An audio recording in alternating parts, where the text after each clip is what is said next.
13واں پارہ ہے، اور یہاں 13 دعاؤں کا ذکر بھی ہے 13واں پارہ آخر میں. اور آخری دعا ہے رب اجعلنی مقیم الصلاۃ وذریتی ربنا تقبل دعا ربنا اغفر لی ولوالدی وللمؤمنین یوم یقوم الحساب. تو وہاں ماں کی ممتا ہوتی ہے، پیاس لگی، پیاس کی شدت بڑھتی گئی. ابراہیم علیہ السلام کی اہلیہ حضرت حاجرہ سے رہا نہ گیا. اسماعیل ذبیح اللہ کے لیے پانی کی تلاش میں نکلی کہ پانی لاؤ. پانی تلاش کرنے کے لیے نکلی، پانی نہیں ہے، بیابان جنگل ہے. حضرت اسماعیل ذبیح اللہ پانی کی پیاس سے تڑپ رہے ہیں. حضرت حاجرہ علیہ السلام جب اترائی پہ جاتی ہیں، جب اترائی پہ جاتی ہیں جہاں حضرت اسماعیل ذبیح اللہ کو سے اوجل ہو جاتی ہیں. اللہ اللہ.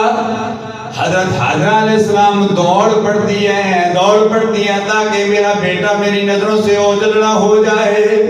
اللہ اللہ. ابراہیم خلیل اللہ کی اہلیہ اسماعیل ذبیح اللہ کی والدہ محترمہ حضرت حاجرہ رضی اللہ تعالی عنہا کی ادا اللہ کو اتنی پسند آ گئی. میں طویل میں طوالت میں نہیں جانا چاہتا.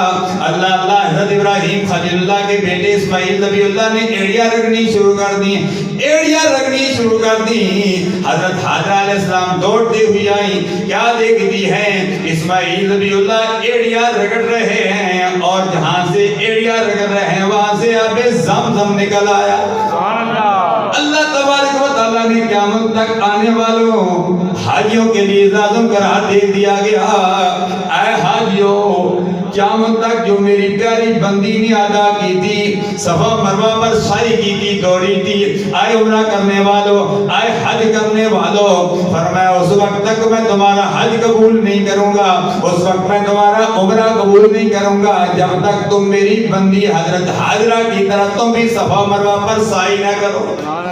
سعی کا مطلب کوشش. دوڑنا. اب بھی سب لائٹیں وہاں لگا دی گئی ہیں، اللہ سب کو لے جائے.